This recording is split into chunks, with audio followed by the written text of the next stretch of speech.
Hello students, I am Shyam Bhatia and I welcome to on E-Academy 1 to 3. Today we will discuss, आज हम बात करने वाले हैं एक डाइपोल की वजह से एक फील्ड में पोटेंशियल फाइंड करना। सिमिलरली मैं बात करूंगा कि आप इलेक्ट्रिक फील्ड फाइंड कर सकते हैं as well as the force भी फाइंड कर सकते हैं। तो पहले डाइपोल को समझते हैं, है ना। तो हम निकालेंगे कि potential due to dipole, potential due to dipole निकालना। डाइपोल किसको बोलते हैं? ये मान लो कि मैंने प्लस क्यू लिया और ये एक और अपोजिट चार्ज होना जरूरी है लेकिन सेम अमाउंट का, opposite in nature but magnitude क्या होना चाहिए? सेम। तो जो डिस्टेंस होती है एल इनके और इनके बीच में, तो जो पी या सिंपल कह दो डाइपोल, जो इनके पास पी होगा डाइपोल, वो आपके पास कोई एक आइदर आप देम इनटू एल। कभी कभी कुछ लोग इसको 2L भी ले लेते, तो ये 2L ताकि इसके बाइसेक्टर पे निकाले तो ये L हो जाए, ऐसा भी लेते हैं कोई लोग, है ना। कुछ बुक्स में वैसा भी दिया गया, बात एक ही है। आई बात समझे? तो ये आज का अपना टॉपिक है, तो शुरू करते हैं बात को। तो आज अपन को ये फाइंड करना, तो एक डायग्राम आपको ड्रा करता हूँ, उससे आपको अंदाजा लगेगा कि यहाँ पर मान लो कि ये प्लस क्यू है और ये मान लो कि एक माइनस क्यू चार्ज है। इसकी वजह से यहाँ पर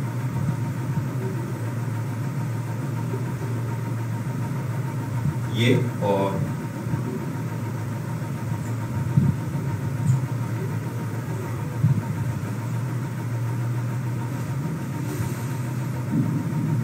ये ऐसा ले लो, कोई बात नहीं। आपका यस पी पॉइंट पर आपको क्या निकालना है? पोटेंशियल V फाइंड आउट करना है। ये R1 कह सकते हो, ये R2 कह सकते हो। इस टोटल डिस्टेंस को we can call it 2L। वही वाली बात, हम इसको कह सकते हैं total distance 2L। Minus charge है और यहाँ से कहीं इसका बाइसेक्टर निकाल लेते हैं। ऊपर की डिस्टेंस L बोल देता हूँ, नीचे की डिस्टेंस L, तो टोटल कितनी हो जाएगी? 2L हो जाएगी। और यहाँ से अगर मैं इसको ज्वाइन करूँ इस P को, ये आपके पास क्या बनेगा? थीटा एंगल बनेगा। क्या बनेगा? Theta angle. ये बस इतना है, ये R1 R2। अब इसकी वजह से मुझे क्या निकालना है? डाइपोल। और डाइपोल जो बनता है, जब कभी भी आपने सुना होगा, देखा तो कहाँ सुना ही होगा, कि दो चार्ज बहुत पास में आ जाए, अपोजिट इन नेचर, तो जो बहुत कम डिस्टेंस वाली सिचुएशंस होती है उसमें डाइपोल क्रिएट होता है। और उस डाइपोल की वजह से फील्ड में किसी पॉइंट पर पोटेंशियल फाइंड करना है। यही पॉइंट यहाँ पर आ जाएगा, थीटा की वैल्यू 90 हो जाएगी उस केस में। यही पॉइंट मूव करके यहाँ आ जाएगा तो थीटा की वैल्यू पाई हो जाएगी। यही पॉइंट मूव करके यहाँ आ जाएगा तो थीटा की वैल्यू 0 हो जाएगी। तो तीनों चारों केसेस हम कैलकुलेट कर सकते हैं। यानी कहने का अर्थ है कि अब हमें फील्ड में कहीं भी पोटेंशियल निकालना हो तो इसकी वजह से इजीली निकाल सकते हैं। और सेम कंडीशन, क्योंकि फोर्स सुपरपोजिशन को फॉलो करता है, इलेक्ट्रिक फील्ड सुपरपोजिशन को फॉलो करती है, तो पोटेंशियल भी सुपरपोजिशन को फॉलो करेगा। क्यों?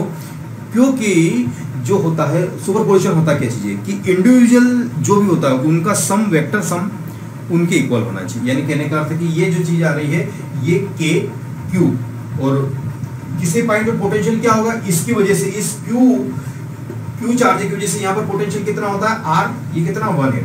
अब यहाँ पर माइनस क्यों ले रहा हूँ? क्योंकि माइनस चार्ज है। अब मैं यहाँ क्या लिख सकता हूँ? KQ/R2। That's all. यही तो होगा, बशर्ते मुझे R1 और R2 की वैल्यू आपको निकालना। तो अगर मैं यहाँ पे ऐसे लिख दूँ इसको V टोटल, या ऐसे V टोटल मैंने लिख दिया KQ, और ऐसे कर लो या जैसे भी करना है 1/R1 माइनस 1/R2। इसको मैंने कोने में इसलिए लिख दिया ताकि इसकी जरूरत पड़ेगी अपन को, है ना। अपन को अल्टीमेटली यही कैलकुलेट करना। माइनस साइन क्यों आया? क्योंकि माइनस चार्ज है। That's all. ये स्पेस चाहिए होगी ना अपन को, थोड़ा सा बोर्ड छोटा है ना। तो R1 और R2। अब देखना क्या है, अब आपको ये समझना है कि R1 और R2 कैसे कैलकुलेट करेंगे। तो इसको समझाने से पहले मैं समझूँ, क्योंकि एनसीईआरटी में वो नहीं समझाया गया, डायरेक्ट दे दिया उन्होंने, तो मैं समझाता हूँ। इसको पहले समझिए। ये क्या है? अरे ये तो ट्रायंगल है। क्या है? ट्रायंगल, त्रिभुज हिंदी मीडियम वाले। और इसमें मैंने दे दिया एंगल एक थीटा, इसको मैंने बोल दिया A, इसको मैंने बोल दिया B, और इसको मैंने बोल दिया C, है ना। ये अलग से नोट डाउन करना है आपको, एक शॉर्ट नोट बना के, रिमार्क बनाकर, ठीक है। तो यहाँ से अगर मैं cos थीटा लिखूंगा, बोलो, तो एंगल मेकिंग साइड कौन सी है? A और B, तो इनका स्क्वायर करके ऐड करना, A² + B²। अपोजिट साइड इसका माइनस करके स्क्वायर कर देना है। अपान क्या करना है? Angle making side into 2AB। That's all. ये करना है। आगे समझ बात। अभी इसको थोड़ा सा रीअरेंज कर लेते तो क्या हो जाएगा? A square plus B square minus C square is equal to I can write here 2ab cos theta. और अगर मुझे c फाइंड करना है मैं c स्क्वायर लिख दूंगा और a square plus b square, इस c को इस साइड ले जाऊंगा और 2ab cos थीटा को इधर लेकर आऊंगा, तो ये प्लस का है तो ये माइनस का हो जाएगा। तो यहाँ पे क्या आ जाएगा 2ab cos थीटा। ये आगे बात। इसी प्रकार से अगर a निकालना हो तो इनमें इंटरचेंज कर लेना, b निकालना हो तो इनमें इंटरचेंज कर लेना। बात समझ में आई? तो यही चीज यहाँ क्यों कर रहे हैं अपन, ये आप शॉर्ट नोट बनाकर अलग से नोट डाउन कर लो, स्क्रीनशॉट ले लो। ओके, हो गया। तो ये होने के बाद क्योंकि इसका यूज करेंगे अपन, यहाँ पर c की जगह क्या है r1 है, a की जगह आप क्या ले सकते हो, एंगल मेकिंग साइड आपकी l है, और इसको यहाँ से यहाँ तक के डिस्टेंस को मान लो आप r मान लो, कैपिटल R, ठीक है।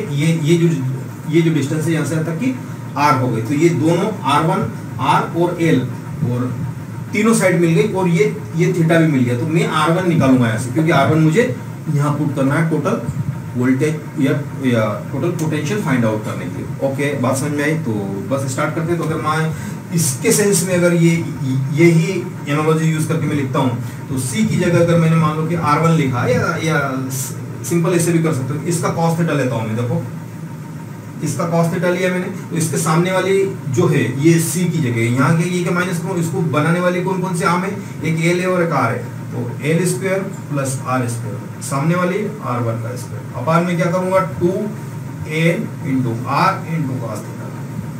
एनीवन आई नहीं बात समझ? बहुत इजी। यहाँ पे से क्या कर लोगे, l square r square minus r1 का स्क्वायर 2l cos थीटा, नहीं सिंपल 2lr cos थीटा तो मल्टीप्लाई होगा, ठीक है। तो 2l और ये अब आएगा cos थीटा आपके पास, ठीक है। तो 2lr ही लिखना है आपको, क्योंकि 2 into l into r, l क्या है ये है और r ही है, दैट्स ऑल, सिंपल सा लॉजिक है।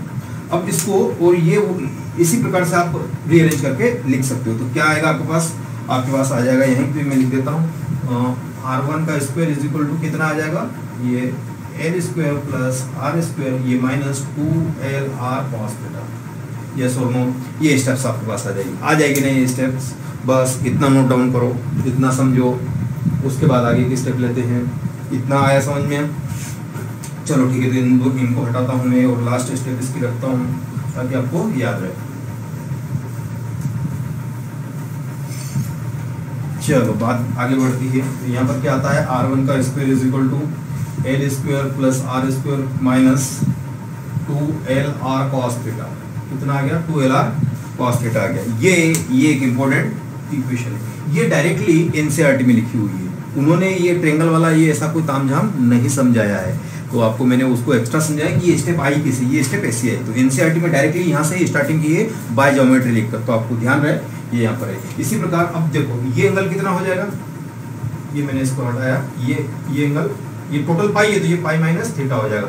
और कॉस पाई माइनस थीटा क्या होता है, कॉस पाई माइनस थीटा अगर मैं लिखूं तो ये होता है माइनस कॉस थीटा।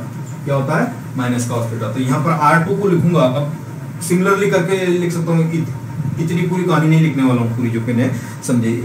सिमिलरली यहाँ पर आएगा तो पाई माइनस r2 कितना हो जाएगा, l square plus r square minus minus plus 2lr cos theta. That's all. ये वाली स्टेप समझ में आई के, तो सिमिलर करके लिखा है हमने, है ना। तो ये चीज आने के बाद, ये दोनों इक्वेशन आने के बाद हमें r1 और r2 के टर्म्स में अल्टीमेटली कैलकुलेट करना है। Due to the dipole what will be the potential at a point in a space, we have to find out such a thing. तो क्या करने वाला हूँ मैं, इसी को थोड़ा सा, ये तो फिर अपन ऐसे जैसे सिमिलर किया, ऐसे थोड़ा सा इसको रीअरेंज करके जो फाइनल आएगा उसको भी ऐसे रीअरेंज करके अपन समझा देंगे। ये क्या हो रहा है, अब आप इसको क्या करने वाले हो, तो r1 का स्क्वायर इज इक्वल टू, यहाँ से आप r कॉमन ले लीजिए, यानी r कॉमन क्या, r स्क्वायर ही ले लो सिंपल। तो ये हो जाएगा l स्क्वायर, ये क्या होगा, ये l स्क्वायर अपान क्या हो जाएगा, r स्क्वायर, और ये r स्क्वायर तो 1 हो गया।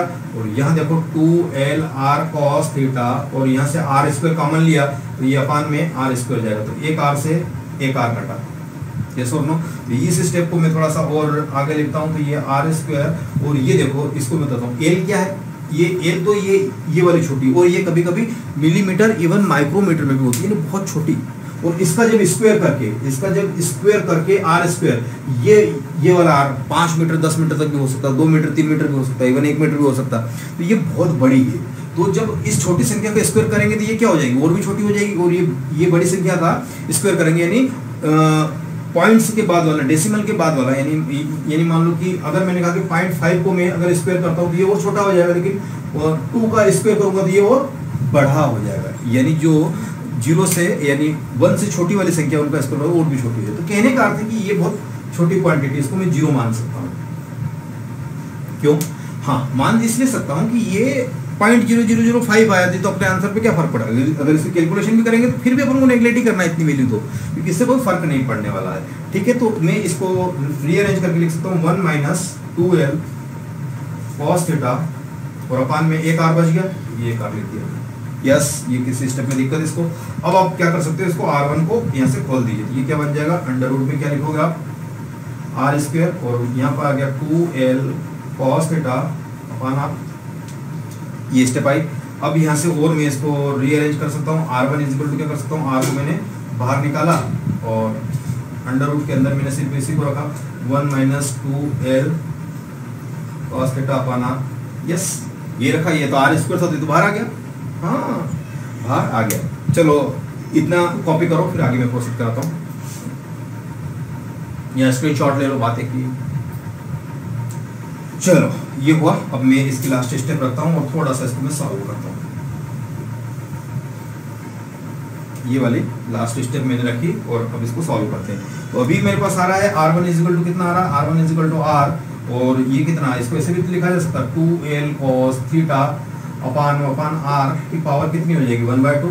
हाँ, ये तो आता है हमें। ये क्या बताना, बाइनोमियल से क्या, ये भी एक्सप्लेन करना कैसे। बाइनोमियल अभी लगाएंगे, अभी नहीं लगाया, जब इसको एक्सपेंशन करेंगे, लेकिन ऐसा कर सकते हैं, अंडर रूट हटा के 1/2 लिख सकते हैं। बाइनोमियल से कैसे करेंगे, देखो आप इसको आप ऐसे लिख लीजिए, क्योंकि फाइनली मुझे तो 1/r1 की वैल्यू चाहिए ना, तो मैं यहाँ से लिख सकता हूँ 1/r, और इसको पूरे को ये सबके 1/r में क्या हो जाएगा, 1/2l cos theta upon r हो गया, और 1/2 साथ में चल रहा है, तो 1/r1 if I write here, then यहाँ लिखूंगा 1/r1, और ये 1 - 2l cos theta upon r, और 5 - 2 हो जाएगा, ऊपर चला गया कहाँ पर, क्योंकि ये पहले अपान में था, अपान हटा तो ऊपर चला गया, तो ये 1/2 माइनस का हो गया। अब मैं यहाँ पर बाइनोमियल का एक्सपेंशन 1 - x की पावर 1 अगर मैं लिखता हूँ, तो यहाँ पर क्या हो जाएगा, 1 + x का square and so on up to infinity. ये बाइनोमियल से आया। किससे आया, बाइनोमियल से आया। ठीक है, बाइनोमियल में यही तो एनालॉजी यूज करते हैं, 1 - x की पावर -1। जब इसका एक्सपेंशन करते हैं तो 1 + x+ और हायर ऑर्डर्स को नेग्लेक्ट कर देते हैं। क्यों नेग्लेक्ट कर देते हैं, क्योंकि वो ऑलरेडी छोटी क्वांटिटी है, और छोटी क्वांटिटी को हम नेग्लेक्ट कर सकते हैं, इस पर करने को और भी छोटी हो जाती है। तो ये वाला ही मैंने इस वाली एनालॉजी का मैं यहाँ पर यूज करने वाला हूँ, इस वाली एनालॉजी का यहाँ पर यूज करने वाला हूँ।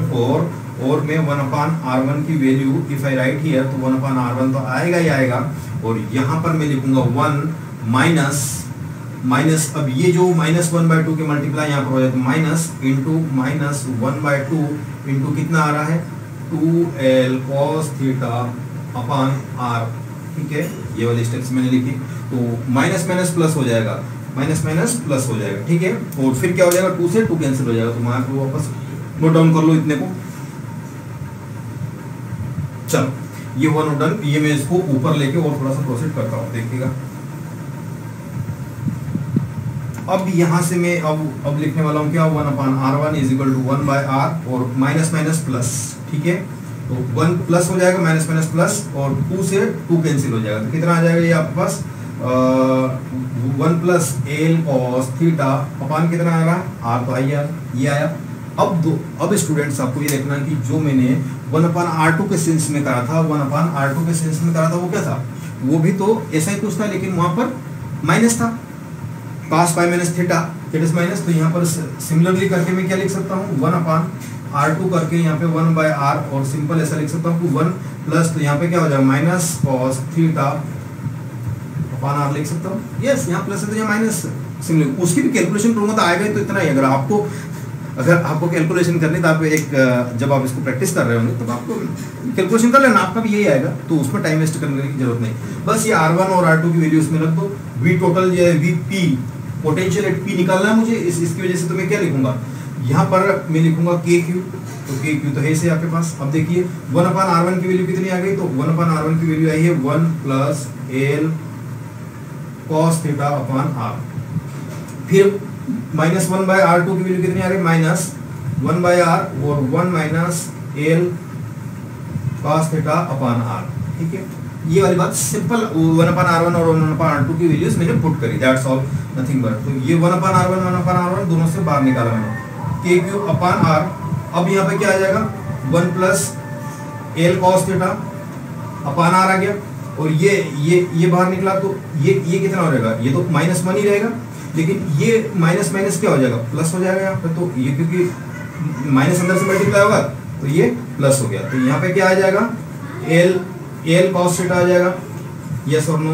तो एल से एल कैंसिल आउट हो जाएगा, और again 2l cos theta, yes, वापस यही चीज, और अपान में r है से, तो अगेन k³ अपान एक r था से, और एक r अपन बाहर निकाल लिया, और अंदर कितना आ जाएगा, 2l cos theta upon nothing but, ये r तो मैंने बाहर निकाल लिया, है ना।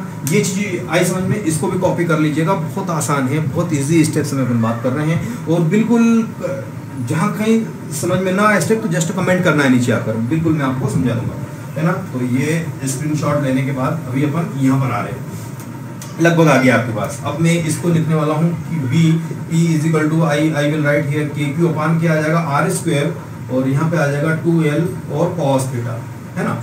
ये बस ये इंपॉर्टेंट स्टेप्स है, देखो इसको, है ना। तो यहाँ पे या तो यहीं छोड़ दीजिए, या कॉम्पिटिटिव एग्जाम की बात कर रहे हैं आप, तो मैं आगे भी और समझा सकता हूँ उसमें, हालांकि है कुछ भी नहीं। तो ये अगर यूनिट वेक्टर लेंगे तो देखो, पहले तो ये समझा देता हूँ, ये q × 2l क्या है, 2l क्या है, distance between the two charges, तो ये क्या हो गया, ये p नहीं हो गया, दैट इज डाइपोल हो गया। q × 2l क्या होता है, डाइपोल होता है, तो ये vp, तो k q × 2l की जगह p लिखूंगा मैं, और यहाँ आ रहा है cos थीटा और अपान r²। यही एक्सप्रेशन आपको याद रखना है, यही एक्सप्रेशन आपको याद रखना है। कहीं कहीं बुक में आपको एनसीईआरटी में देखने को मिलेगा कि यहाँ पर इन्होंने यूनिट वेक्टर ले लिया, कहने वाली बात है, ये unit vector p dot I भी ले लिया, या कहीं n कैप ले लेते, तो ये क्या होता है, p डॉट और n का तो मैग्नीट्यूड 1 ही होगा, और ये cos थीटा तो वापस वही कुछ चीज आ गई। तो कभी कभी लिखने का तरीका है, कभी ऐसा लिखा हो तो उससे कुछ घबराना नहीं है, बहुत आसान सी चीज है। तो ये चीज आई समझ में, ये फाइनल एक्सप्रेशन है। अब इस फाइनल एक्सप्रेशन का कॉम्पिटिटिव एग्जाम के पॉइंट ऑफ व्यू से हम एनालिसिस करेंगे, क्या करेंगे, एनालिसिस करेंगे। चलो आइए, यहाँ पर देखिए, अगर थीटा की वैल्यू केस 1 की बात करता हूँ, ठीक है, केस 1 थीटा की वैल्यू 90 डिग्री हो, यानी ये पॉइंट मेरा ड्रॉप होकर यहाँ कहीं आ जाए, और ये थीटा 90 डिग्री हो जाए, तो v की क्या वैल्यू मैक्सिमम हो जाएगी, क्योंकि cos 90 क्या होता है, मिनिमम होता है, दैट इज 0 होता है। तो cos 90 यानी कहता हूँ मैं, cos 90 = कितना होता है, 0 होता है। तो ये कितना हो जाएगा, vp kp अपान r² आ जाएगा। तो ये एक केस आया। केस 2 की अगर मैं बात करूँ, केस 2 की बात करूँ, थीटा अगर मैंने 0 ले लिया यहाँ पर, तो cos 0 क्या होता है, cos 0 तो 0 ही होता है, हाँ 0 होता है, तो cos 0 1 होता है, 0 नहीं होता है, याद रखिएगा, हर बार 0 हो जाएगा क्या, एक ही बार होना 0। तो अब क्या होगा, ये vp सॉरी क्या होगा, cos 90 कितना होना चाहिए, 0 होना चाहिए। तो यहाँ पर जो आएगा अगेन 0 आ जाएगा, तो ये कितना होगा, vp पर ये 0 होने वाला है। अब कितना होने वाला, cos 0 कितना होता है, 1 होता है। तो अब आपके पास कितना आएगा, kp × 1 अपान r²। तो what will you right here, kp upon r²। आई बात समझ में, तो इजी है। यानी कहने का अर्थ है कि जब 90 होगा तब vp की वैल्यू 0 होगी या मिनिमम होगी। यानी कहने का अर्थ है कि अगर मैं यहाँ से समझूँ आपको, तो v 90 जब होगा तो ये 0 होगा, और v 0 होगा, मतलब एंगल 0 की बात कर रहा हूँ, थीटा, तो ये मैक्सिमम हो जाएगा, है ना। और v कुछ और एंगल भी हो सकता है, पाई हो सकता है, तो फिर ये माइनस का हो जाएगा, ठीक है, क्योंकि पाई माइनस, तो ये ही रहेगा, लेकिन ये माइनस का। इसी प्रकार से मैं आगे भी और भी समझाता हूँ आपको। ये -1 होता है ना, उसका इसका cos पाई की वैल्यू -1 होती है, तो ये सभी kp अपान r² ये माइनस का हो जाएगा, सिंपल। और अब आपको थीटा की वैल्यू में वेरी करा रहा हूँ, π/3, π/6 एंड π/4। ये तीनों की ये कंडीशंस आपको क्या करना है। अगर इसकी थीटा की वैल्यू पाई होगी तो ये लोकेशन यहाँ पे आ जाएगी, इस p की, ठीक है। अगर ये 90 डिग्री होगा तो ये यहाँ ड्रॉप हो जाएगा, और अगर ये थीटा 0 होगा तो ये p यहाँ कहीं आ जाएगा, r अकॉर्डिंगली चेंज होता रहेगा। तो ये तीनों कैलकुलेट करके आपको जस्ट कमेंट करना है वीडियो अगर, और नेक्स्ट वीडियो में इसको आपका अगर जो सबसे पहले कमेंट करेगा उसका नाम इंक्लूड करूंगा, ठीक है। तो आप तीनों का रख कर आंसर बताइएगा मुझे, है ना, आंसर कमेंट कीजिएगा। ये π/3 π/6 π/4 लगाने के बाद। तो ये वीडियो आई थिंक यहीं तक का, बाकी न्यूमेरिकल लेने का प्लान था मेरा, लेकिन मैं अगले वीडियो में लूँगा क्योंकि ऑलरेडी ये लंबा वीडियो हो गया और आप बोरियत फील कर रहे हो। नहीं अच्छा लग रहा, अच्छा लाइक कर दो। ओके बाय बाय, मिलते हैं नेक्स्ट वीडियो में।